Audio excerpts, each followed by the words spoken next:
안녕하세요. 음악학자 이민희입니다. 줌 세미나로 여러분들을 만나 뵙게 되어서 정말 반갑습니다. 서드스트림 작곡법 연구는 21세기 현재 클래식과 재즈의 소통을 통해 새로운 음악을 제시하고자 하는 프로젝트입니다.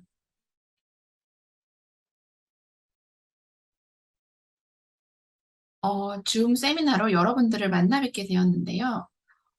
저희는 총 2번의 세미나 그리고 실제 공연을 위한 사전 제작 쇼케이스로 이루어진 활동을 하고자 합니다.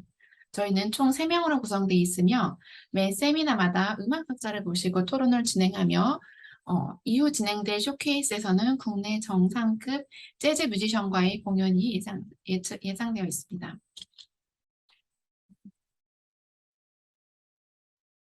먼저 저희 서드스트림 팀을 소개해드리도록 하겠습니다. 작곡가 오예승은 영감의 원천 작곡 발표회, 오페라 김부장의 죽음 등으로 활발한 활동을 하고 있는 동시대 현대음악 작곡가로 현재 월간객석 심포니송 상주 작곡가 및 공연기획사 파니오 음악감독으로 활동하고 있습니다. 한편 재즈 피아니스트 이건민은 창작 공연 이건민 정규 재즈 1집 그리고 한강 물빛 페스티벌 음악 감독 등을 비롯하여 다양한 영역에서 활발한 활동을 펼치고 있는 대표적인 재즈 피아니스트입니다.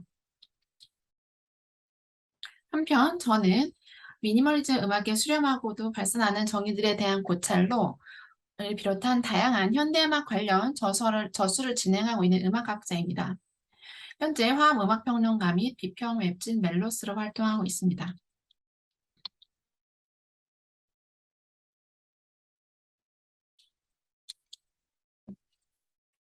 저희가 오늘 이야기하고자 하는 것은 미래적인 서드스트림 음악은 무엇인가 하는 것입니다.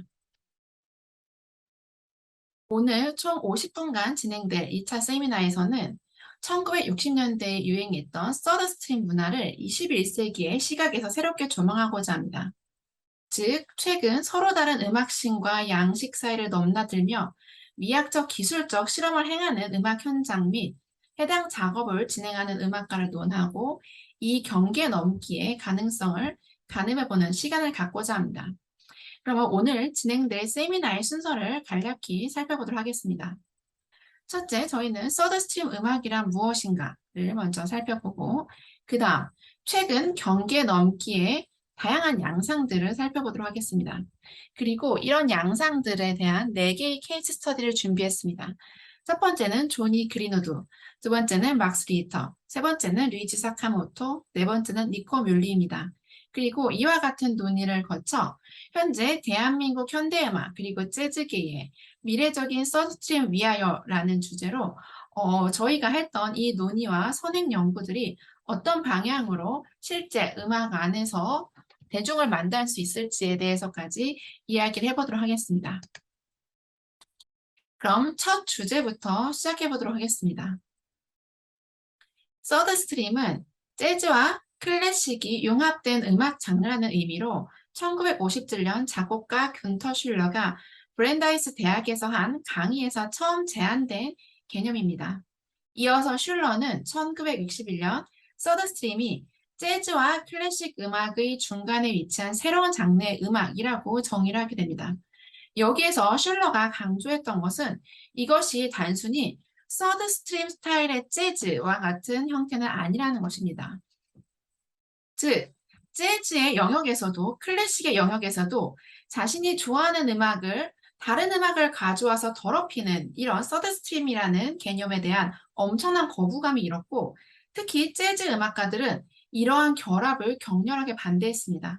이에 대해 슐러는 이 개념이 단순히 두 개의 장르를 결합시키는 것이 아니라 별도의 세 번째 흐름으로 이제 지정해서 완전히 다른 계에서 이 둘이 만나는 것이다. 이렇게 설명을 했습니다. 이렇게 하면은 서로 다른 두 영역의 음악이 주류의 전통과는 별개로 자신의 길을 갈 수 있다고 생각해서입니다. 이 경우 서드스트림이란 단순히 클래식 악기로 재즈를 연주하거나 푸가 등의 형식을 재즈에 도입하거나 혹은 비밥 세션 안에 라벨이나 쉔베르크의 음악을 그냥 양념처럼 넣거나 하는 등의 단순한 조작을 의미하는 것은 아니게 됩니다.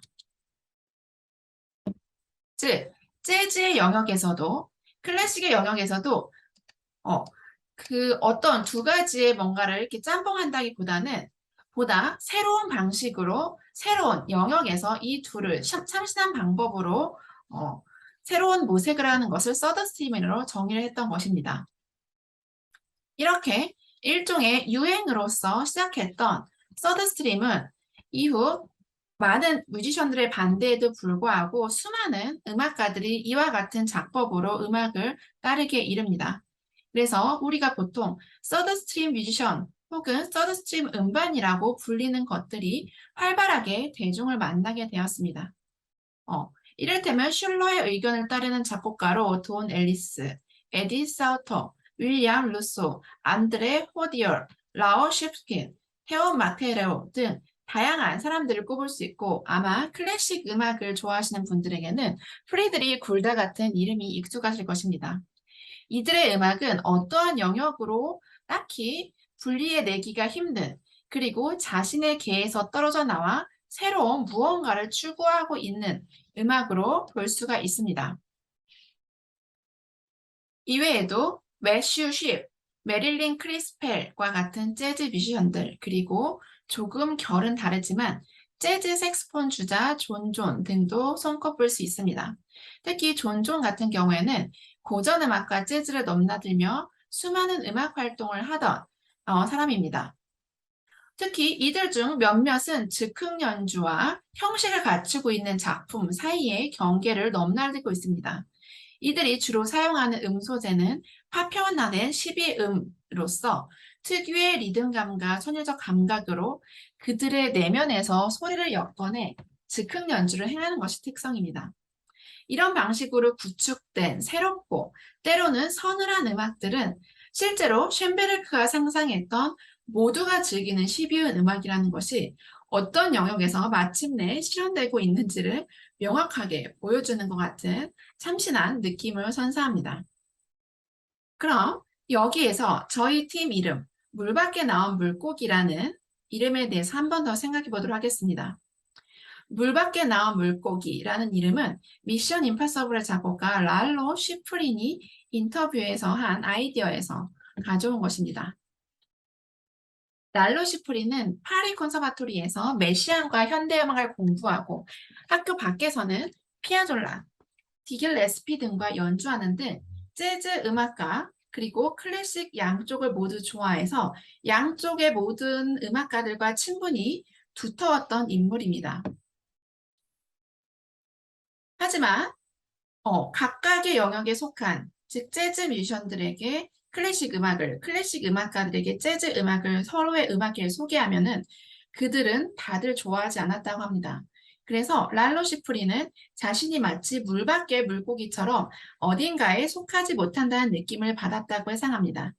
즉, 관용어 물밖에 나온 물고기가 익숙지 않은 상황이나 주변 사람들과 다르기 때문에 어색하거나 불행하다고 느끼는 사람을 의미하는 것처럼 시프란 역시 서로의 영역이 굳건한 사람들 사회에서 소외되는 느낌을 받곤 했습니다.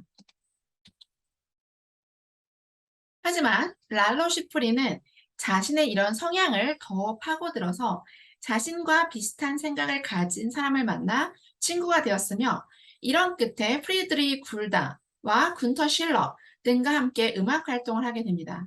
이 경우 물밖에 나온 물고기라는 표현은 소외된 경계 밖의 인물이 아닌 경계 너머에서 새로운 융합을 시도할 수 있는 가능성을 가진 상태로 재해석될 수가 있습니다. 저희 팀 물밖에 나온 물고기도 마찬가지입니다. 예컨대 저희가 연구하고 시도하고자 하는 서드스트림이라는 것은 앞서 설명해 드린 대로 단순히 재즈와 클래식의 새로운 결합이나 과거 60년대에 일었던 특정한 유행을 재현하려는 것이 아닙니다. 개를 넘어선 결합을 통해 새로움과 센세이션을 일으켰던 사례를 모델 삼아 21세기 동시대에 걸맞는 새로운 방식의 실험을 시도해보고자 하는 것입니다. 그러면 다음 챕터로 넘어가 보도록 하겠습니다. 주목할 것은 지금이 1960년대가 아니라 21세기라는 점입니다. 이제 21세기가 되어 경계 넘기라는 것은 극단적으로 다양한 양상으로 벌어지고 있습니다. 물론 예로부터 하나의 영역에서 다른 영역으로 과감히 도전하는 수많은 작곡가들이 존재했고, 클래식 음악과 대중음악 사이의 경계 넘기 역시 1960년대 그리고 1980년대 등부터 활발하게 전개되어 오고 있었습니다. 저희가 이번 세미나를 준비하면서 다시금 확인한 것은 최근 경계 넘기의 양상은 보다 심화되었으며, 고전음악에서 현대음악으로의 시간적 점프는 물론 밴드의 프론트맨으로 활동하다가 영화음악가로 행보를 변경하는 것, 혹은 클래식 음악과 차가운 일렉트로니카 음악의 교류, 혹은 전통적인 악기와 새로운 매체의 결합 등 다채로운 형태의 경계 넘기가 자행되고 있다는 측면이었습니다. 과거의 서드스트림이라는 개념이 단지 재즈와 클래식의 결합 정도로 치부되었고, 이 과정에서 재즈 뮤지션들의 격렬한 거부 반응을 직면했다면, 최근에는 디지털 문화의 발달이나 데이터베이스의 확장, 그리고 작곡가들이 교류할 수 있는 물리적, 지리적 영역의 폭발로 인해 새로운 방식의 서드스트림이 보다 자유롭게 시도될 수 있는 시기가 된 것입니다.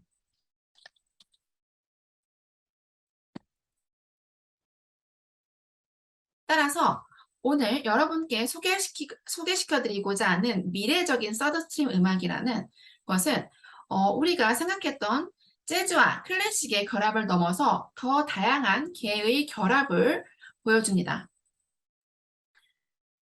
예를 들어서 조니 그린우드 같은 경우는 락 음악에서 영화 음악으로의 경계 넘기를, 막스 리히터는 클래식과 현대 음악의 경계 넘기를, 그리고 류이치 사카모토는 영상 음악과 일렉트로니카 음악의 경계 넘기를, 그리고 니코 뮬리는 클래식과 재즈의 경계 넘기를 시도합니다.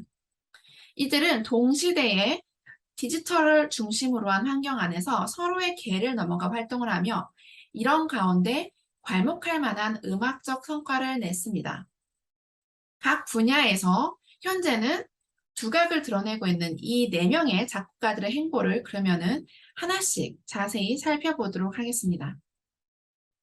영국의 밴드 라디오헤드에 대해서 기억하시는 분이 있을지 모르겠습니다.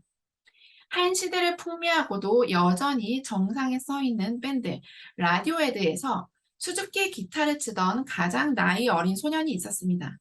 이제 데뷔 수십 년이 지난 지금 그 소년은 전 세계 영화음악 씬에서 가장 영향력 있는 영화음악 감독으로 이름을 날리고 있습니다.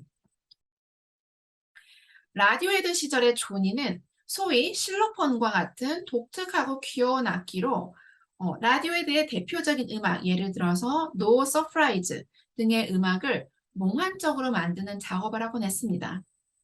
이미 많은 이들은 이때부터 조니가 소리에 대한 비범하지 않은 감식력으로 평범한 밴드가 낼 수 있는 사운드를 확장시킬 수 있다는 것을 알고 있었을 것 같습니다. 그리고 실질적으로 라디오헤드의 메인 음악가였던 톰 욕보다 이 조니 그린우드가 가진 음향에 대한 감각을 주목하는 이들이 있었습니다.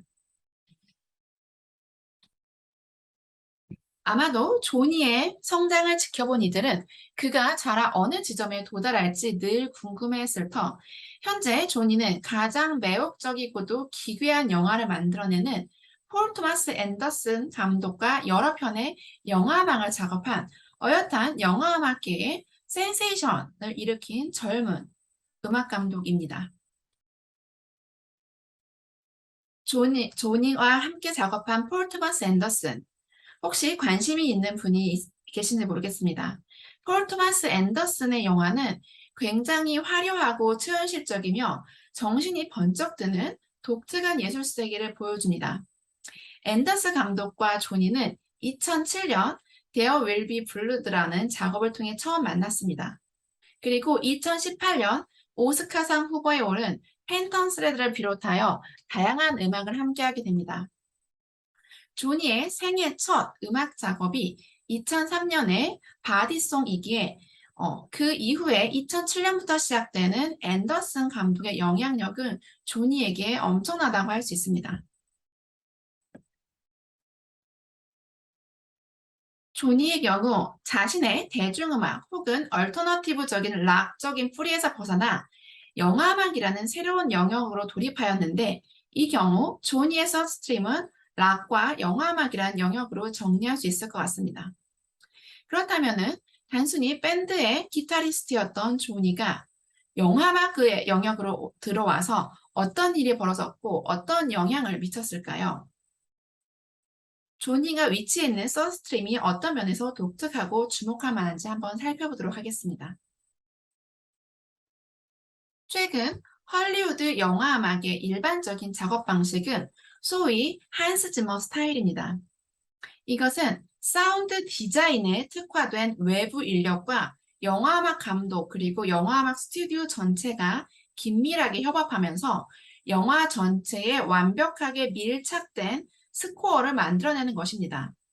여러분들도 극히 단순화된 음악적 선율의 반복이 희미하게 존재하는 동시에 이것이 음향인지 아니면 음악인지 알 수 없는 마치 대기처럼 영화 안에 교묘하게 녹아들어 있는 소리를 가진 영화를 경험해 보셨을 겁니다.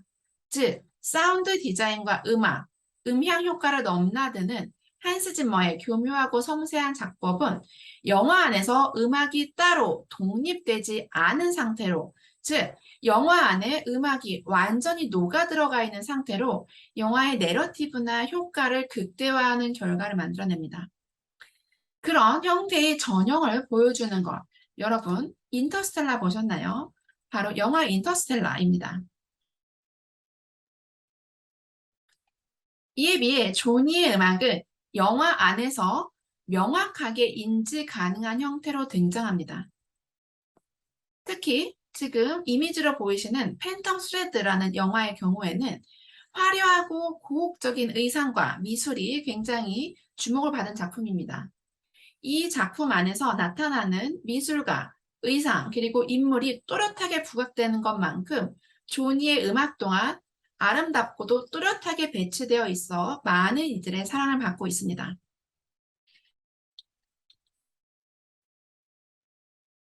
예컨대 조니가 거대한 헐리우드 스튜디오 시스템에 속해 있지 않기 때문에, 그리고 그 안에서 영화 음악의 주류 관습을 따르고 있지 않기 때문에, 또한 폴 토마스 앤더슨이라는 독특한 감독과 협업을 계속하고 있기에 가능한 성과로서 조니는 영화 음악계에 다시금 새로운 스타일의 음악을 불러일으킨 거라고 볼 수 있습니다.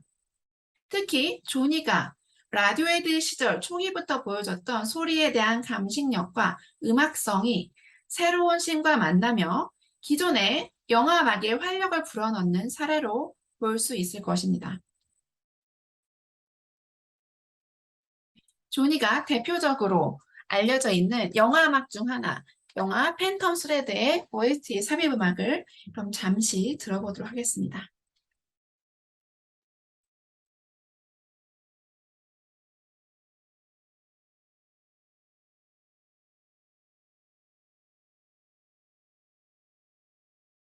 예, 여러분 어떠신가요? 지금 들어본 음악은 제가 좀 전에 설명해 드렸다시피 영화 안에서 음악이 들리는 음악이라고 볼 수 있습니다.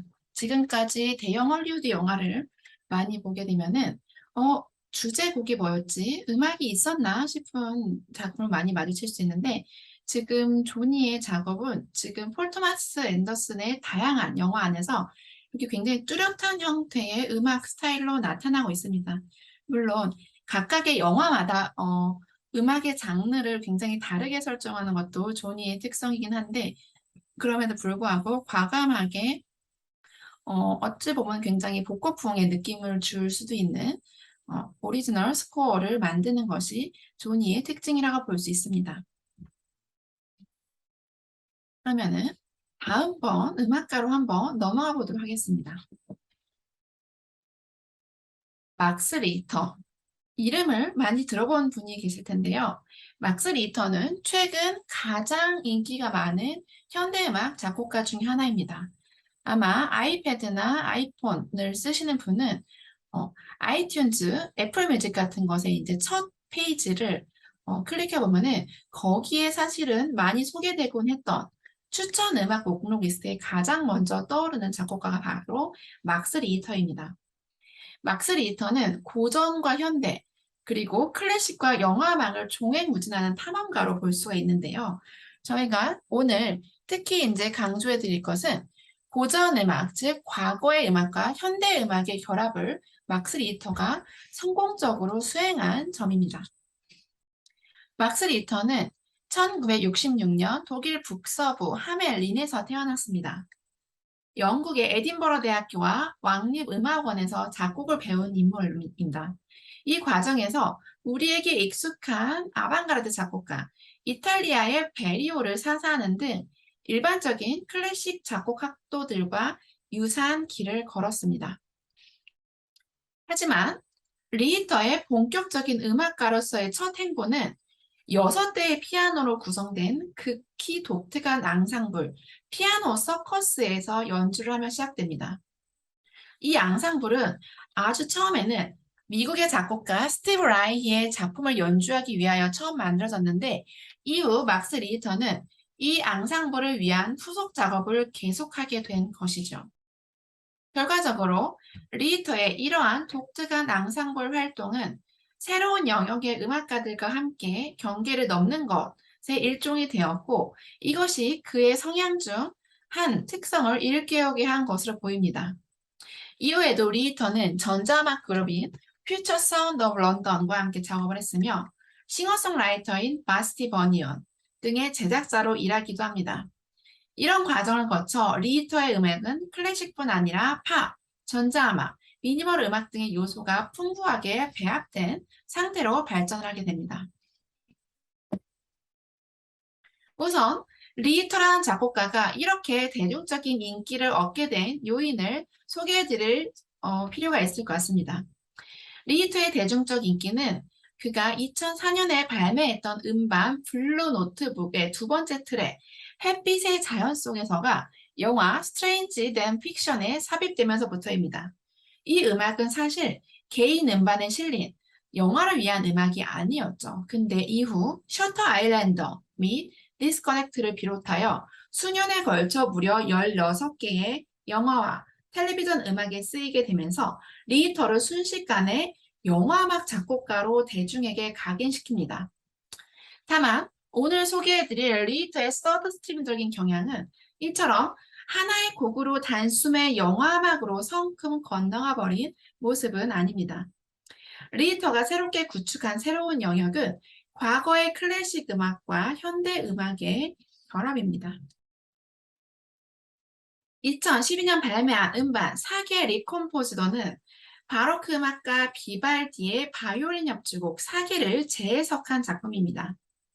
사계가 만든 것, 원곡의 일부 모티브를 가져와 반복하고 확장시켜서 리히트의 방식으로 재배열했습니다. 사실상 대중이 띄엄띄엄 기억하는 비발디 음악의 잔상이 리히터에 의해 정교한 방식으로 재조합되어 있고 이 때문에 엄청난 성공을 거두었습니다. 과거의 음악을 현대의 음악으로 되살려냈다는 평을 들은 것이지요. 사실 인터넷이 발달하고 음악적 데이터베이스의 축적을 통해 과거의 음악을 가져와 현대적으로 재해석하는 시도는 수없이 많습니다. 하지만 리히터만큼 진짜로 대중에게 열화와 같은 환호를 받은 음악가는 제 기억으로는 거의 전무합니다. 사실 리히터의 사계 리컴포즈들을 듣는 21세기의 청중들은 이 곡이 비발디의 것인지 리히터의 것인지를 헷갈려하는 경우도 많습니다. 하지만 악보를 보면 비발디의 곡 중 아주 적은 모티브만 차용하여 만들어진 완전히 새로운 음악입니다. 엄밀히 말하자면은 18세기 중반과 21세기의 테크닉이 만났되 이 음악은 그 어느 세기에도 속하지 않은 시간적인 서드스트림의 일부인 것이지요. 그러면 리히터의 사계 리콤포즈들을 한번 들어보시면서 내가 알고 있던 비발디의 사계가 사실은 어떻게 진행하고 있었는지 한번 떠올려 보는 것도 재밌을 것 같습니다.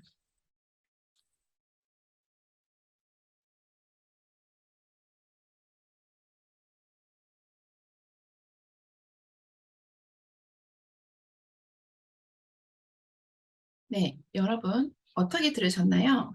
굉장히 아름답기만 한 음악이기도 하고 그리고 우리가 알고 있는 사계가 어땠는지 다시 한번 찾아서 들어보고 싶어지는 그런 면이 있는 음악입니다. 이와 같은 음악으로 막스 리히터는 과거의 음악을 현대 음악으로 부활시키는 데 완전히 성공을 했고 이 음반은 지금까지도 꾸준히 판매가 되고 있는 아주 유명한 현대음악가의 대표적인 음반이 되었습니다. 사실상 우리가 과거에서 어떤 음악적 재료를 취해서 현대 음악 작곡가들이 작업을 하는 경우는 굉장히 많죠. 그런 형태는 인용에서부터 뭐 리메이크, 재해석까지 다양하게 일어납니다. 하지만 리히터의 경우에는 그렇게 만든 어떤 과거의 자원을 가지고 만든 이 음악이 정말로 대중에게 어필을 하고 많은 사랑을 받았다는 것에 저는 더 큰 의미가 있다고 생각합니다. 왜냐하면은 현대음악가가 자의적으로 그저 과거의 요소를 사용해서 현대음악을 썼다고 했을 때 그것에 이 정도까지 대중이 반응을 하지 않았기 때문입니다. 그리고 비발디의 음악, 그 당시에 굉장히 인기가 많았겠죠. 비발디의 음악을 요소로 삼아서 현대에 되살려냈을 때 실질적으로 비발디 시대만큼의 많은 대중의 사랑을 받아야지만 그것이 비발디의 사계를 제대로 되살려낸 것이 아닌가라는 생각도 개인적으로 해봅니다. 그러면 다음 작곡가로 넘어가 보도록 하겠습니다.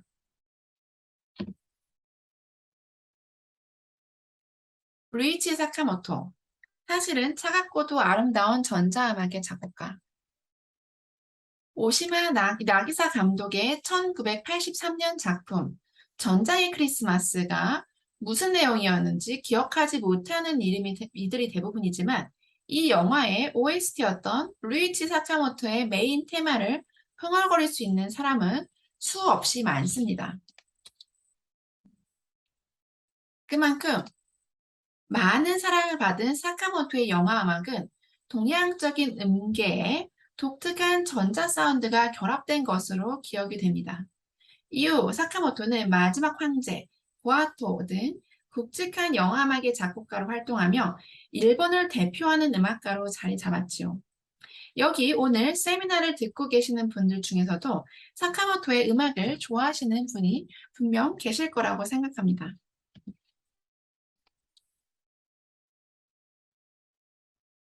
다만 오늘 제가 소개해드릴 부분은 사카모토가 단지 영화음악 스튜디오에만 처박혀 있는 작곡가가 아니라 전자음악, 특히 일렉트로니카 뮤지션과의 협업을 진행하며 혁신적이고도 새로운 개인 활동을 꾸준히 하고 있는 굉장히 진보적인 작곡가라는 점입니다. 애초에 전장의 크리스마스 음반 역시 앰비언트 음악가 데이비드 실비언과 함께 작업한 것이었죠. 특히 최근에 가장 주목받는 전자음악가의 협업으로는 글리치 혹은 마이크로 사운드 뮤지션으로 손꼽힐 수 있는 알바 노토와의 작업을 꼽을 수 있습니다. 알바 노토와 사카모토는 2002년 레스터 노튼 음반사에서 발매한 V 리온을 시작으로 2019년까지 무려 9장의 음반을 함께 작업한 사이입니다. 최근에도 작업이 있었기에 거의 20여 년이 넘는 협업을 하고 있는 것이지요. 이런 과정을 통해 영화 음악의 팬들 혹은 가볍게 사카모토의 음악을 지나치는 일반 대중들은 알아차리지 못하는 영역을 그토록 깊숙이 파고들어 온 것이 루이치 사카모토입니다.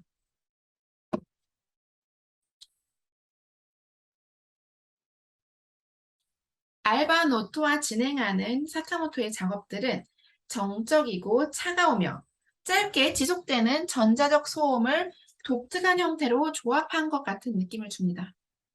이런 부류의 음악은 클래식과 전자음악, 앰비언트와 미니멀 음악의 경계를 넘는 것으로 사실상 사카모토가 본래 속해 있던 것으로 상상되는 영화음악 영역과는 한참 거리가 먼 것입니다.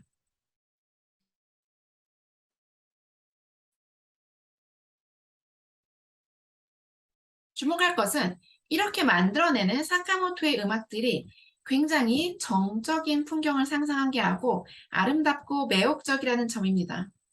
예컨대 사카모토가 갖고 있었던 감수성, 그리고 이미지에 대한 뛰어난 감식력이 일렉트로니카라는 영역의 작업자와 손을 잡았기에 아름다운 전자음악으로 소개될 법한 완전히 신선한 음악을 만들어냈습니다. 말하자면 전자음악, 영상음악이라는 씬의 결합이 새로운 유형의 참신한 음악을 선보이게 된 것이지요.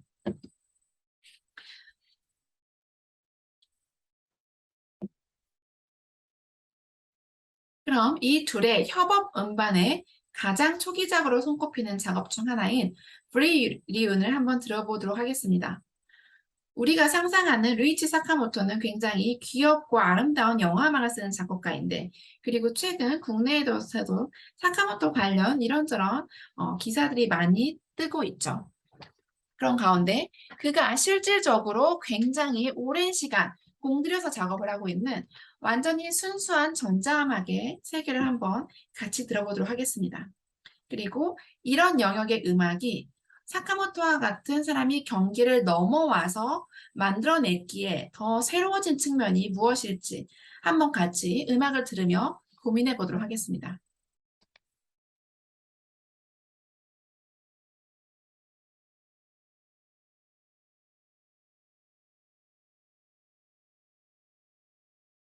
네, 여기까지만 들어보도록 하겠습니다. 어떤 느낌을 받으셨는지는 모르겠지만 일단은 우리가 상상하는 사카모토의 음악과는 약간 다른 음악이 들린 거를 이제 확인할 수 있습니다. 그러면은 그 다음 이춘으로 넘어가 보도록 하겠습니다. 니코 뮬리, 클래식 음악의 적자에서 다양한 스타일을 넘나드는 작곡가로.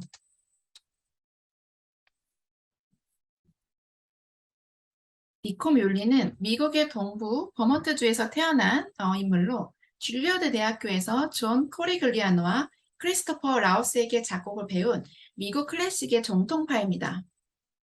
무엇보다도 미니멀 음악의 대가인 필립 글래스 밑에서 키보드를 연주하고 그를 위해 컴퓨터 사복가로 일했던 경력이 유명합니다. 2011년 메트로폴리탄 오페라로부터 두 소년 및 마르니 등의 논쟁적이고도 동시대적인 작품을 위촉받게 되는데 이를 통해 가장 촉망받는 클래식 음악가로 이름을 알리게 되었습니다.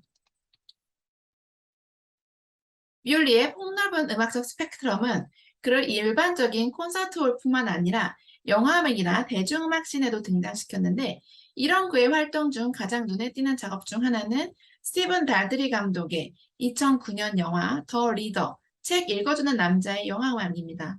이 OST는 현악기의 느린 진행으로 분위기를 채워주거나 가벼운 짜임새로 영화의 시간적 흐름을 보완하는 것 등 선배 영화가 음악가의 정통적 기법을 성실히 지키는 것은 물론 어딘지 묘한 감각을 드러내는 화성과 악기를 사용함으로써 이 음악이 마냥 양산된 스테레오 타입의 배경음악이 아니라는 것을 보여줍니다.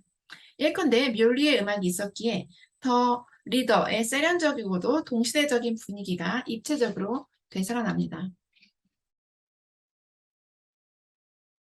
한편 뮬리의 음악은 예리하면서도 정교하게 짜여진 리듬적 레이어 위에 확장된 조성을 바탕으로 하며 풍부한 색채감이 특징입니다. 특히 전통적인 어쿠스틱 앙상블뿐 아니라 동시대 전자음악 작곡가들이 자주 사용하는 전자악기나 전자음향까지를 망라하고 있습니다. 이 중 뮬리 고유의 리듬적인 작법은 80년대생 미국 작곡가가 경험한 일상적인 재즈의 리듬과 대중음악적인 영향력을 여과없이 보여줍니다. 이를테면 스킵타운이라는 곡은 재즈적 리듬과 콘서트 음악, 그리고 클래식한 베이스에서 진행되는 더 복잡한 리듬적 운영이 돋보이는 작품으로서 재즈와 클래식 영역을 넘나드는 동시대의 가장 어, 유명한 레파토리 중 하나로 꼽을 수 있을 것입니다. 이 경우 젊고 다재다능한 젊은 작곡가는 언제든 여러 영역의 음악을 섞고 또 그것을 기반으로 더 새로운 것을 해나갈 준비가 되어 있는 것처럼 보입니다. 여러분도 한번 리듬을 카운트하며 뮬리의 스킵타운을 아주 잠시만 들어보도록 하겠습니다.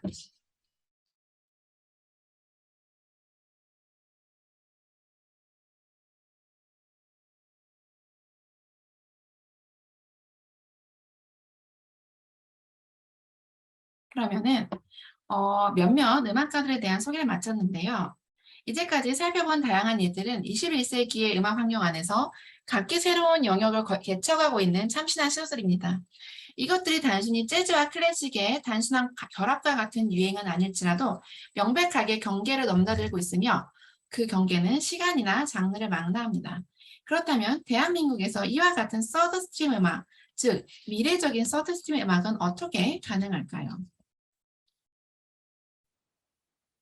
현대음악 작곡을 예로 들자면 한국에서 기존의 현대음악 창작 과정은 창작 과정과 실현, 준비 과정이 별개의 작업이었습니다.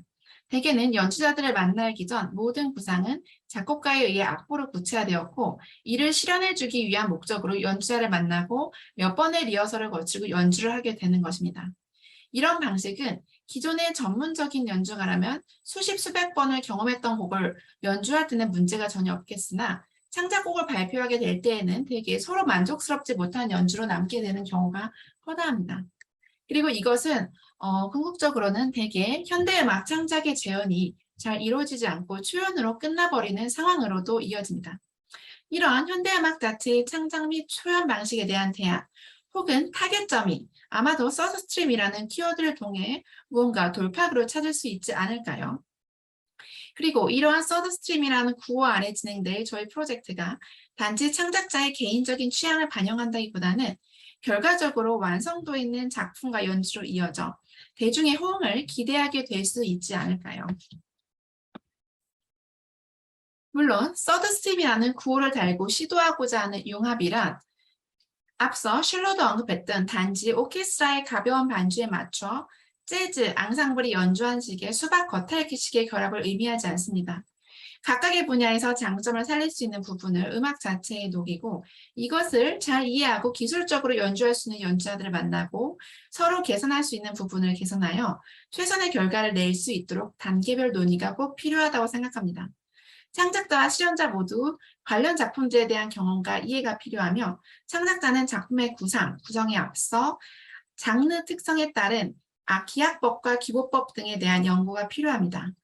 양 장르의 연주자 또한 상대 장르의 특징적인 연주법에 대한 이해와 연습이 필요할 것이고 이것들을 시간을 들여 함께 해나가야 할 과제들인 것입니다. 지금까지 다양한 논의를 진행해 봤습니다. 1960년대의 재즈에 국한된 서드스트림을 보다 확장하여 경계 넘기라는 관점에서 논의해 보았는데요. 어떻게 들으시고 어떤 고민이 떠오르셨는지요? 모르겠습니다. 그러면은 바로 이어서 음악학자 원유선 선생님과 작곡가 오해승 선생님, 그리고 재즈 피아니스트 이건민 선생님과 함께 관련 주제에 대한 토론의 시간을 가져보도록 하겠습니다.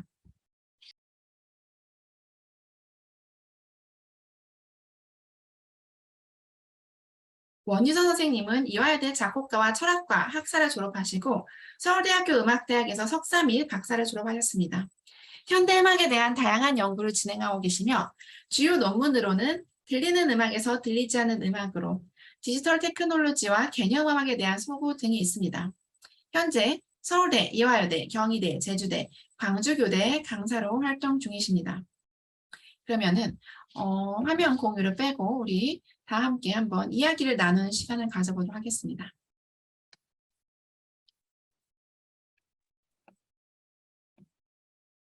네, 제가 얘기 그럼 시작하면 될까요? 네네네. 네네. 네, 안녕하세요. 저는 원유선이고요. 우리나라 한국 작곡계에서 작곡가와 연주자와 음악학자 간의 소통이 활발하지 않은 상황에서 이 세미나가 저한테 굉장히 참신하고 재밌게 느껴졌고 또 초대해 주셔서 감사하다는 말씀을 먼저 드리고 싶어요. 오늘 이민희 선생님이 발표해 주신 작품들 들으면서 요즘에 현대음악 씬에서 그리고 요즘 음악 씬에서 이런 경계 넘나들기가 21세기에 일어나고 있구나라는 점을 알 수가 있어서 저도 되게 재밌고 좀 집중해가지고 들을 수 있는 시간이었는데요. 제가 이제 제기하고 싶은 질문은 경계 넘나들기라는 키워드에 대해서 먼저 말씀을 드리고 싶어요. 이민희 선생님이 먼저 얘기해 주셨던 것처럼 요즘 시대에는 경계 넘나들기라는 게 굉장히 극단적인 차원으로 나타나고 있는 시대이잖아요. 그래서 이런 경계 넘나들기라는 게 이미 20세기 후반부터 뭐 크로스오버나 융합이나 혼족이나 컨버전스나 이런 시공간의 경계를 넘나들면서 너무나 활발하게 이루어졌고, 심지어 최근에는 융합이라는 게 국가적인 차원에서도 되게 장려되는 하나의 예술적인 형태이기 때문에 저는 한마디로 융합이 범람하고 있는 시대라고 생각을 하거든요. 근데 그런 상황에서 이런 서드 스트림이 가지고 있는 고유성이 무엇일까? 그리고 미래성이 무엇일까? 그리고 이제 이 서드 스트림만이 가지게 될 고전성은 무엇일까에 대해서 좀 생각을 해보게 됐어요. 근데 오늘 이제 소개해 주신 그런 융합의 양상들이 시간과 공간을 망라하면서 너무 다양한 장르들을 묶고 있다 보니까 뭐 락, 영화 음악, 클래식, 뭐 영상 음악, 재즈까지 해서 굉장히 그 스펙트럼이 넓기 때문에 이 서드 스트림만이 가지고 있는 고유성이 무엇일까에 대해서 저는 굉장히 좀 의문이 들었었거든요. 그래서 이런 서드 스트림이라는 게 어떤 공통된 음악적인 특징을 전제하고 있지 않는다면은 이게 이제 어떤 피상적인 융합이 아니라 질 높은 융합으로서의 서드 스트림이라는 점에 있어서 여전히 그 개념이 조금 모호하지 않나라는 생각이 들었거든요. 그래서 우리의 융합은 이제 다른 융합과 다르고 새로운 융합인데 그때의 융합이라는 게 기존에 있었던 아주 많은 융합과 어떻게 다른지 그냥 이제 우리는 질 높은 융합을 지향을 한다는 의미에서의 융합인 건지 좀 더 그 개념이 더 구체화되면 좋을 것 같다는 생각이 들었습니다. 그래서 거기에 대해서 좀 질문을 드리고 싶어요. 네, 원희 선생님 너무 질문 감사드리고요. 사실은 이게 굉장히 저희도 서드 스트림이라는 개념을 조금 재즈와 클래식으로 이제 한정해서 원래 나왔던 그런 정의와 비슷하게 갈 것인지 아니면 조금 더 확장을 시켜야 되는 것인지 특히 이제 오늘 세미나 주제로 많이 이제 오희성 선생님과도 이제 얘기를 했었는데 약간 좁혀서 약간 원초적인 뜻에 집중하기보다는 그래도 약간은 미래적인이라는 키워드를 붙이면서 좀 확장시켜서 사고를 하자는 것이 이제 오늘 세미나와 이제 저희의 이제 전반적인 어떤 컨셉이었던 것 같고 지금 이 내용에 대해서 즉 융합이 다른 융합과 다르고 어떤 새로운 융합인지 그리고 서드 스트림이라는 그런 개념을 굳이 가져와서 지금 융합에 대해 논하고 있을 때 과연 그 정체성이 무엇인지에 대해서는 지금 제가 약간은 말미에 소개해드렸던 한국 현대음악계의 어떤 상황과 연관돼서 어떤 상황을 타개하는 하나의 방편으로서 요거를 방법론으로 가져온 그런 측면도 있다고 생각하고요. 지금 요 지점에 대해서는 이제 오혜성 선생님께서 한번 답변을 한번 간단히 해줘 보시면은 이제 좋을 것 같은 생각이 듭니다. 네. 네, 여보세요? 다 들리시나요? 제가, 네. 들리시나요? 네. 네네, 잘 네. 들립니다. 예. 막 준비를 막 한 건 아닌데 막 훅 들어오셔가지고요. 저 갑자기 정신을 잃었는데, 사실 저희가 맨날 그 민희 선생님하고 많이 했었던 얘기 중에 하나긴 합니다. 그리고 저희가 이거를 추진하면서 이제 문예위에서 인터뷰 받으면서도 했던 얘기고 또 했던 얘기인데, 민희 선생님의 발표 첫 부분에 나왔던 부분, 그러니까 양쪽 다 해서 사실 그렇게 서드 스트림이라는 용어 자체가 그렇게 환영받은 용어 아니고요.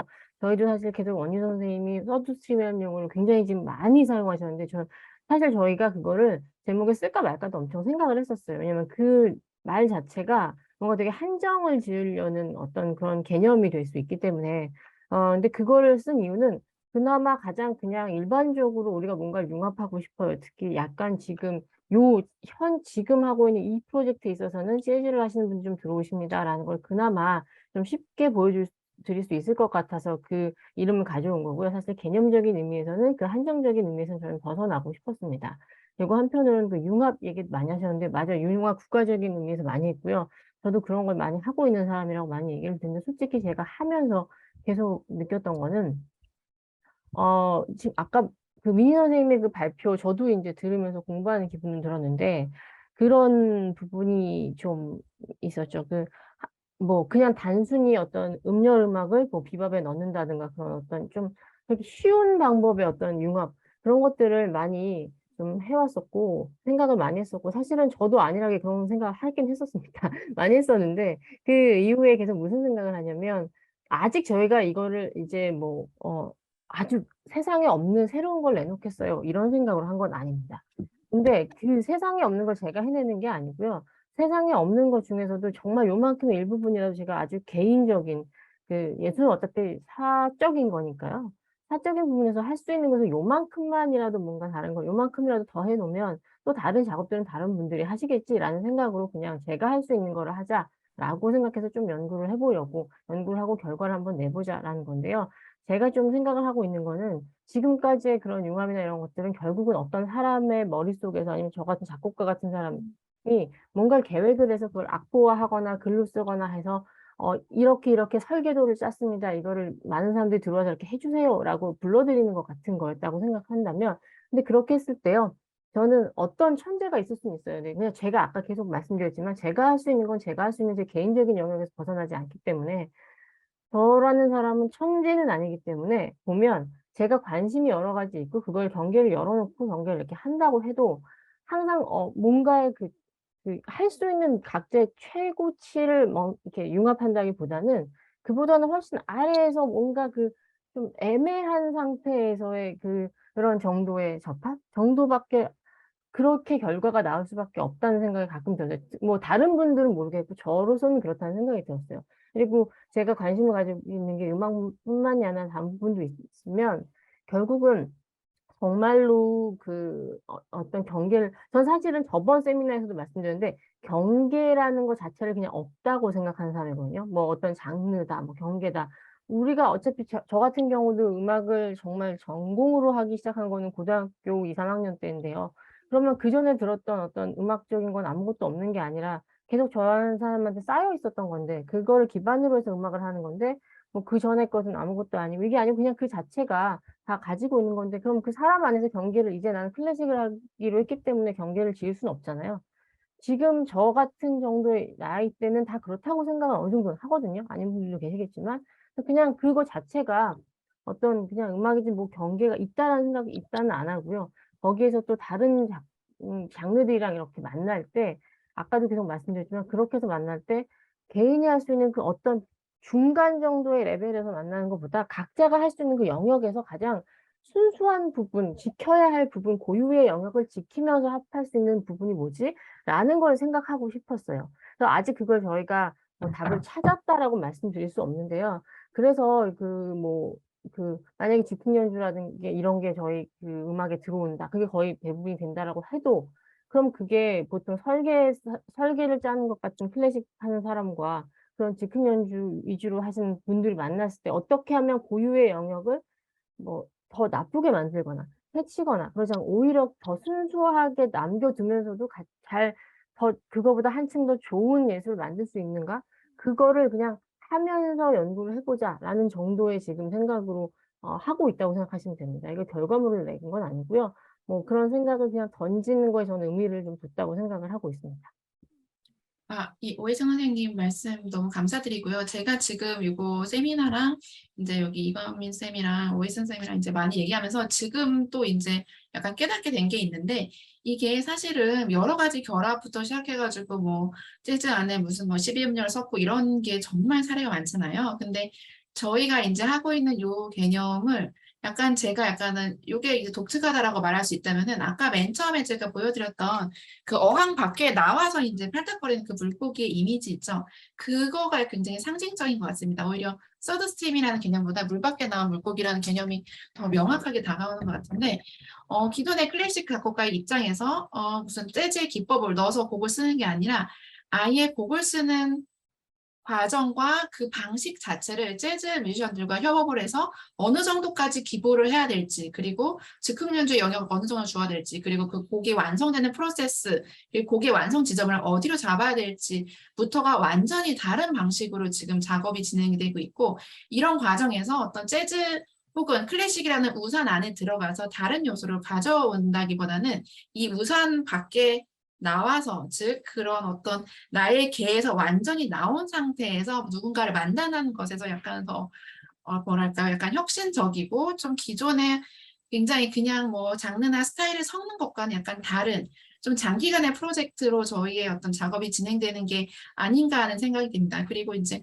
실질적으로 인제 저희가 요 팀을 구성하고 작업을 진행하는 데 있어서 어떤 연주자들과 함께 연주를 할지, 그래서 연주자들을 이제 한두 명, 두 명, 세 명 이렇게 모으는데 이건민 선생님이 굉장히 긴 시간을 할애해 주시고 그것에 굉장히 많은 공을 들였거든요. 사실은 이런 방식으로 한 명 한 명의 연주자들을 팀으로 이제 만드는데 너무 많은 노력이 드는 것조차도 이제 저희 클래식계에서는 전혀 경험해 보지 않았던 프로세스인데 이런 방식으로 완전히 그 어항 밖에서 나와서 어떤 이쪽의 어떤 방식과 저쪽의 방식을 완전히 내려놓고 서로의 어떤 영역을 좀 이제 탐색한다는 측면에서 이제 물 밖에 나온 물고기라는 개념이 오히려 서드스트림을 약간 압도한다는 생각이 들고요. 서드스트림이라는 개념 자체는 일단은 과거에는 재즈와 클래식의 결합을 이제 의미하는 굉장히 유행과 같은 단어였지만 그것이 이제 저희가 가져왔을 때는 저희가 직접적으로 결합하고 있는 음악 자체가 재즈 뮤지션과 지금 현대음악이기 때문에 그런 단어를 가져왔고 그것을 약간은 확대된 측면에서 사용한다고 보시면 될 것 같습니다. 네, 이거민 선생님도 한마디 한번 원유 선생님이 말씀하신 거에 대해서 한번 들어보고 싶습니다. 네, 너무 좋은 질문이신데, 그, 우선은 오해승 선생님 말씀하신 부분이, 저희가 이제 토론하고 얘기하고 작업해 가는 그 시작점에서부터 이렇게 일관되게 생각해왔던 부분이고요. 과정이죠, 과정. 그리고 원유 선생님 말씀에도 굉장히 공감하는 부분이 많고요. 그 부분에 관해서도 이제 현대에서 되게 많은 무분별한 어떤 그 융합 같은 것들 그런 말씀에도 굉장히 동의하고 그 요새는 또 그런 것도 있잖아요. B급 감성이니 뭐 C급 감성이니 해서 뭐 어떤 퀄리티를 논할 수 없는 수준의 그런 작품들도 난무하고 있고 이런 것들을 뭐 이제는 또 뭐가 좋다 나쁘다고 말할 수 있는 어떤 근거나 그런 과정도 없이 또 여러 사람들이 그런 것들을 그냥 소비하기도 하고 그런 굉장히 복합적이고 복잡한 그런 사회에 살고 있다고 저도 느끼고 있습니다. 그래서 여기서 뭔가를 선도해 나간다거나 혹은 지금 이 시대에서 어떤 과거의 것들을 모두 이렇게 그 조합해서 혹은 그거를 그 관통하는 어떤 시대적 사고와 지금 기술력들을 접합해서 뭔가 이 세상에 없던 새로운 것들을 만들겠다라는 물론 욕심은 있지만 그런 것들이 그런 것들보다도 지금 아까 말씀하셨듯이 이 동시대에서 이런 것들을 공감하고 있는 이제 뮤지션들, 특히 재즈 뮤지션들 같은 경우는 굉장히 좀 감각적인 부분이 있거든요. 그 즉흥 연주하는 부분에 있어서. 그래서 그런 지금 이제 오해승 선생님 같은 경우도 현 지금 동시대를 살고 있는 작곡가 중에 한 사람이고 또 이런 논의들을 통해서 만들어진 어떤 그 대한민국에서 자라나고 만들어지고 또 느끼고 있는 것들을 어, 재즈 연주자들, 즉흥 연주자들은 어떤 식으로 표현을 할 것인가. 그 재즈 연주자 같은 경우도 사실 굉장히 다분화되고 있어요. 다양한 다양한 스타일의 음악들을 하는 사람들도 있고 또 즉흥 연주의 그 뭐랄까 뭐 레벨을 나누긴 뭐하지만 즉흥 연주에 굉장히 감각적인 분들도 있고 또 예전 그 재즈 트래디셔널한 재즈에 굉장히 몰입하고 있는 분들도 있고 되게 지금 다분화되고 가고 있는데 이번 프로젝트에서 이제 같이 함께 하게 될 재즈 연주자들 같은 경우는 특히 이제 자기의 개성과 색깔이 음악적인 그 부분들이 굉장히 강하고 또 즉흥 연주적인 부분에 있어서 굉장히 자유로운 그 면들을 지니고 있는 그런 분들을 섭외를 했습니다. 그래서 지금 이제 작업 과정에 있고 굉장히 흥미로워하고 있고요. 그래서 뭐 두서없이 이렇게 말씀을 드렸는데 지금 대충 이 정도로 예, 그 일갈이 됐을지 모르겠습니다.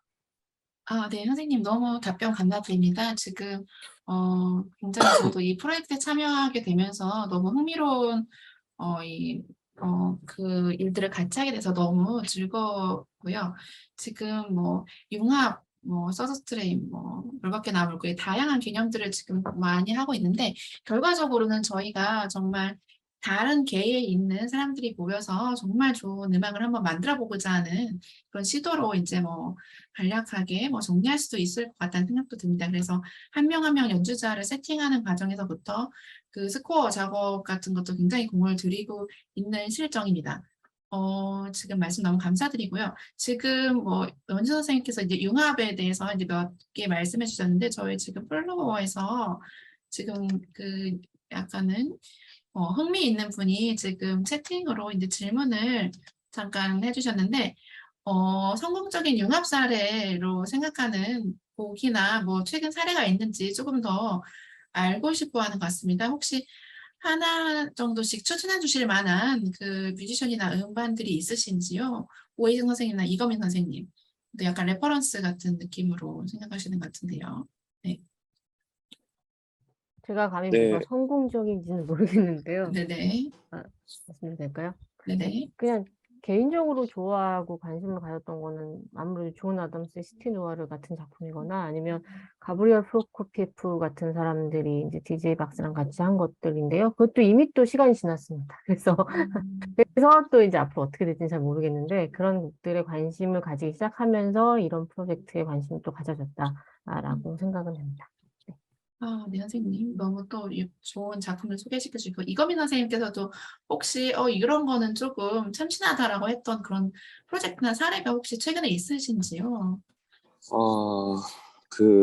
사실 재즈 장르의 그 역사 속을 좀 더 깊게 들어가면 그 융합이라는 것들이 굉장히 그 녹아져 있습니다.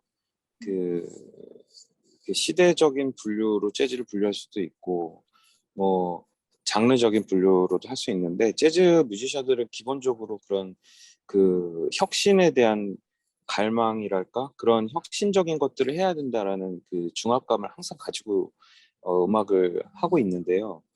그래서 사실 융합의 어떤 결과론적으로 이건 융합이다 혹은 이제 음악 사적으로 이건 융합의 사례다라고까지 이렇게 정의 내리는 작품은 아니지만 그렇게 뭐라고 해야 될까 융합이다라고 이렇게 사람들이 알고 있지는 않지만 사실은 요소가 굉장히 많은 융합이 되어 있다고 저는 생각을 합니다. 각각의 이제 중요한 뮤지션들 굉장히 개인적이어서 그렇거든요.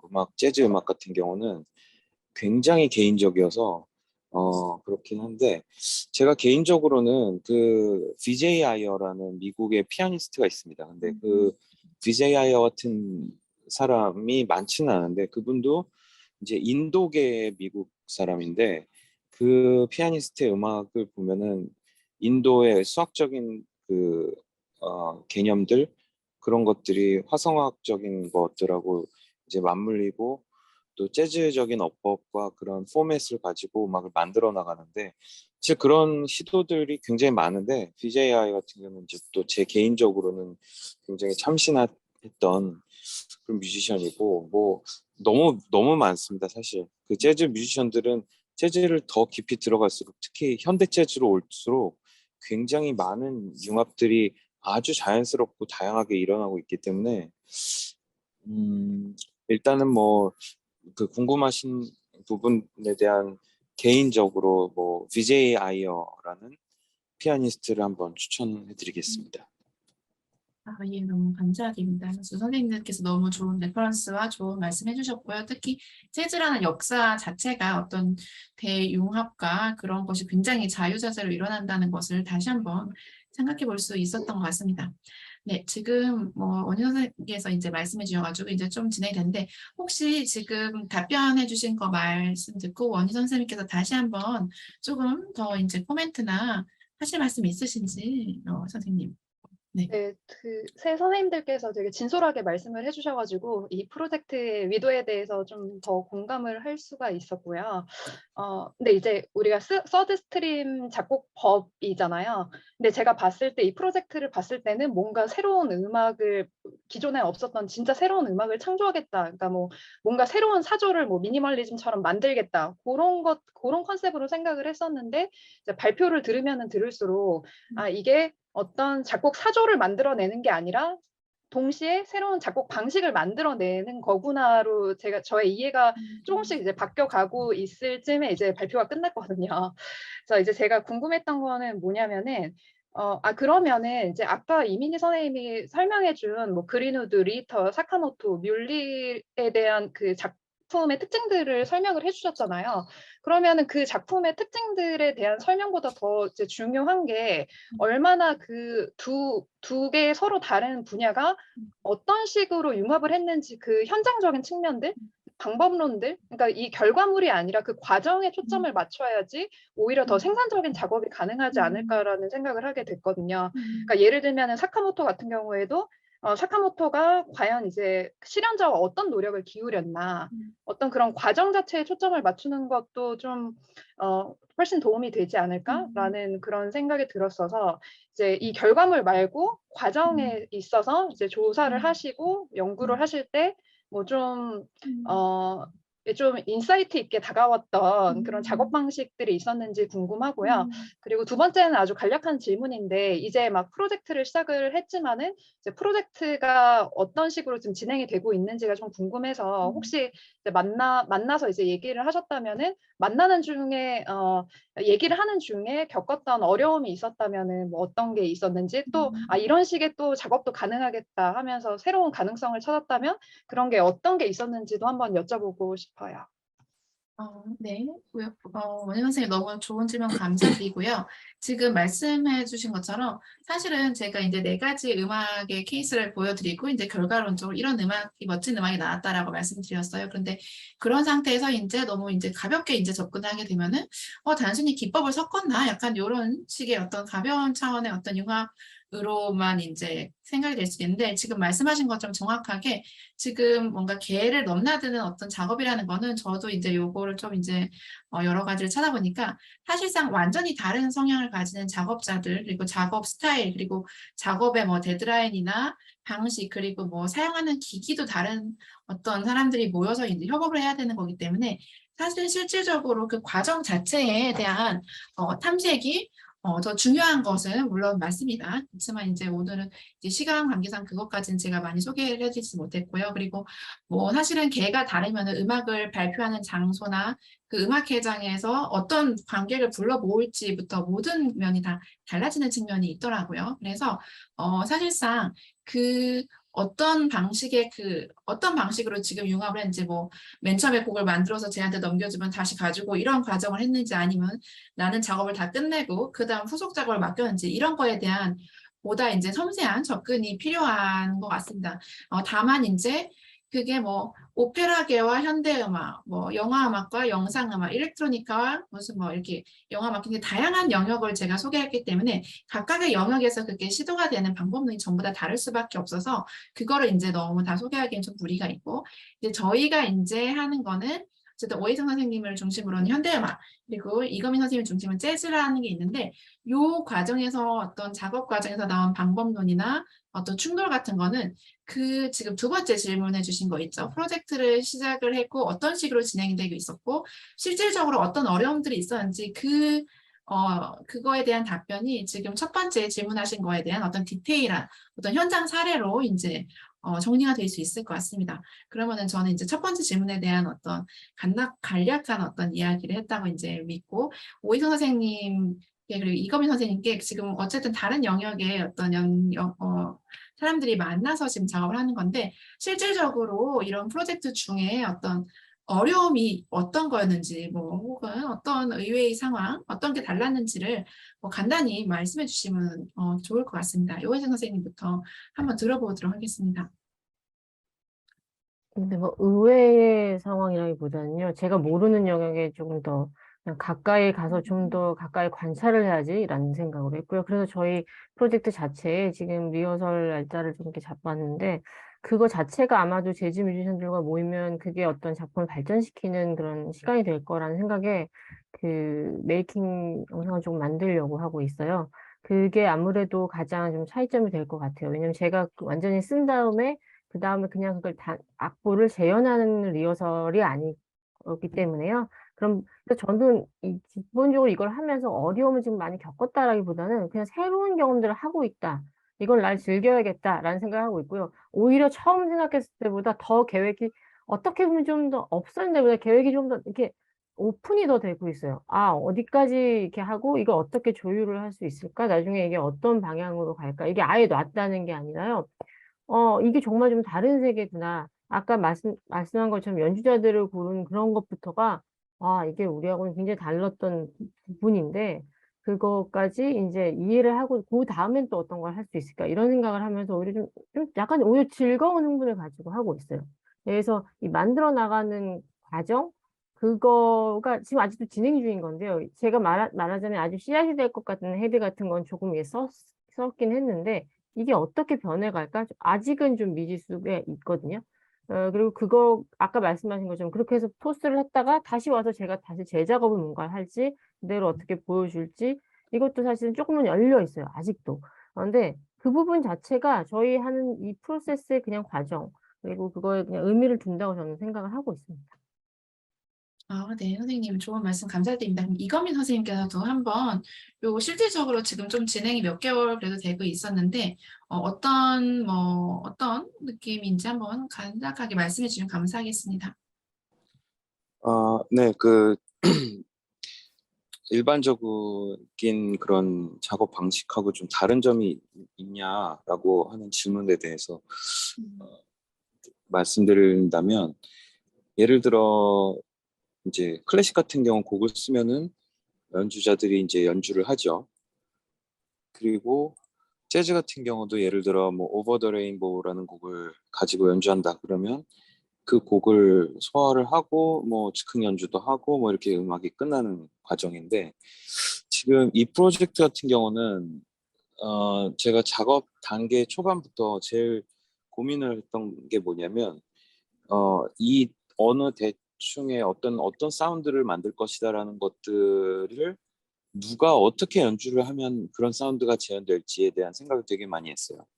그래서 예를 들어 저 같은 경우는 어떤 스타일의 음악들, 어떤 그런 그 사운드를 낼 수 있는지에 대해서 객관적으로 생각을 해보고, 그리고 예를 들어 보컬리스트 같은 경우는 뭐 작곡가들이 곡을 쓸 때 보컬의 어떤 음역 레인지를 이제 상관하잖아요. 그 음역대가 되게 낮은 보컬 같은 경우는 낮은 음역대의 곡을 쓰고, 그렇게 조금 그 악기마다 그 각 연주자들마다의 어떤 특성이나 개인적인 성향들, 음악적인 테크닉의 어떤 한계들 이런 것들을 면밀히 보고 그거에 맞춰서 음악을 만들어가고 있습니다. 그게 조금 차이점이라면 차이점일 것 같아요. 그래서 그 지금 만들어지고 있는 음악이 지금 선택되고 그 합류한 그 뮤지션들만이 굉장히 그 최적화라고 해야죠. 최적화된 그런 음악이라고 해야 될까요?